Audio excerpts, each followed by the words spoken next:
Superradyo DZWB Flash Report! Maynilad, mayroong isa sa uling bayad para sa kanilang customer sa buwan ng Abril matapos na patawan ng penalty ng MWSS Regulatory Office dahil sa water interruption. Si Alan Gatos ang may detalye. Alan. Pinagsasauli bayad ng Metropolitan Water Works and Sewerage System Regulatory Office o MWSSRO ang kumpanyang Maynilad. Ito ay matapos na maapektuhan ang mga customer ng Maynilad sa Las Piñas City, Muntinlupa City, Parañaque City at Bacoor City ng water service interruptions noong February 2026. Ayon kay MWSSRO Chief Regulator Attorney Patrick Lester T., lumalabas sa kanilang monitoring na hindi natupad ng Maynilad ang kanilang obligasyon na magkaroon ng tuloy-tuloy na water service sa nabanggit na mga lugar. Aabot sa 42,569,790.85 centavos ang penalties na ipinataw ng MWSSRO o Regulatory Office sa Maynilad dahil sa kanilang mga water service interruption sa kanilang mga customer sa Las Piñas City, Muntinlupa City, Bacoor City at Parañaque City.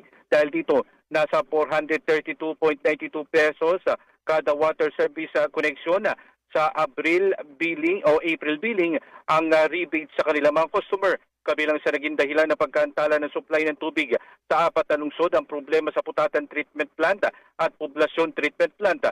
Sinabi naman ni Evelyn Agustin, Deputy Administrator for Technical Regulation, mula February 10 hanggang 23, 2026 ay nakaranas ng intermittent water supply hanggang low water pressure ang kanilang mga customer. Aabot sa 98,331 water service connections ang naapektuhan ng 12 araw na water service interruption sa loob ng 8 oras kada araw. Para sa mga low-income lifeline customer, narito ang mga water rebates na kumukonsumo ng 10 cubic water o 10 cubic meters at 20 cubic meters ay walang babayaran sa Abril.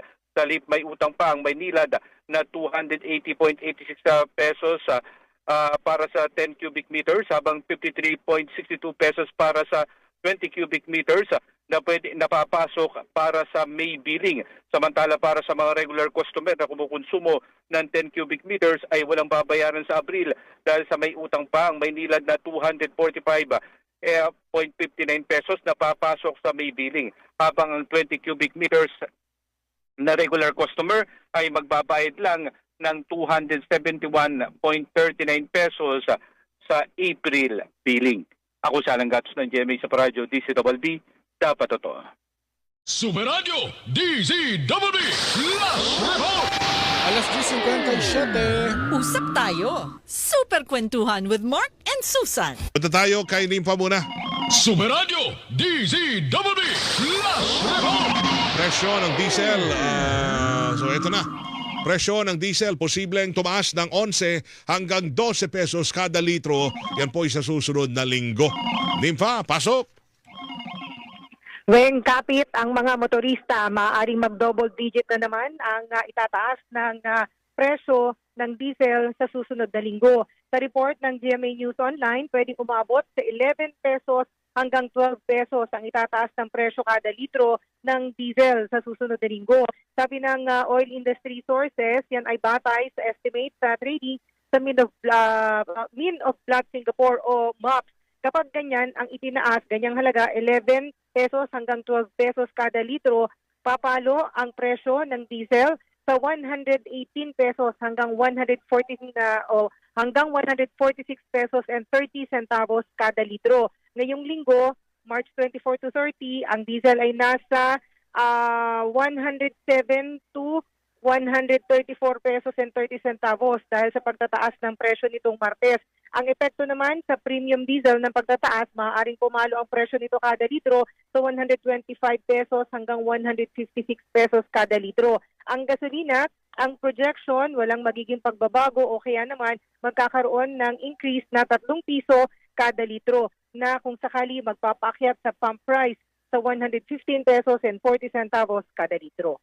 Ako si Nimfa Ravelo ng GMA Super Radio DZWB, dapat totoo. Superradyo DZWB Flash Report! Sabi dito ni Bert sa Facebook. Superradyo DZWB Flash Report! Eto na. Partner, ikaw na. Ang Ayoko halaga niyan. po ng piso sumadsad sa pinakamababa nitong halaga, 60 pesos and 55 centavos kontra sa $1. Detalye Rod Vega. Rod. Napuluwing mas lalo pang humina ang piso laban sa dolyar ngayong araw.